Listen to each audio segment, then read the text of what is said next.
In the winter of 1944, with overtaxed supply lines in the Ardennes, a medic in the German army had completely run out of plasma, bandages, and antiseptic. During one particularly bad round of mortar fire, his encampment was a bloodbath. Those who survived claimed to have heard, above the screams and barked commands of their lieutenant, someone cackling with almost girlish glee.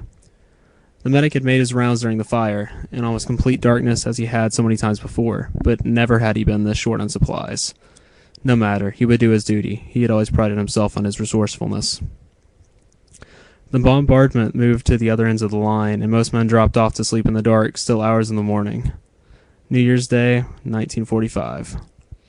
The men awoke at first light with screams. They discovered that their bandages were not typical bandages, but hunks and strips of human flesh. Several men had been given fresh blood transfusions, yet there had been no blood supplies available. Each treated man was almost completely covered head to toe with a maroon stain of blood. The medic was found sitting on an ammunition tin, staring off into space.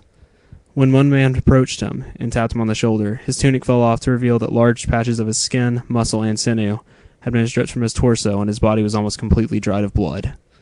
In one hand was a scalpel, and in the other a blood transfusion vial.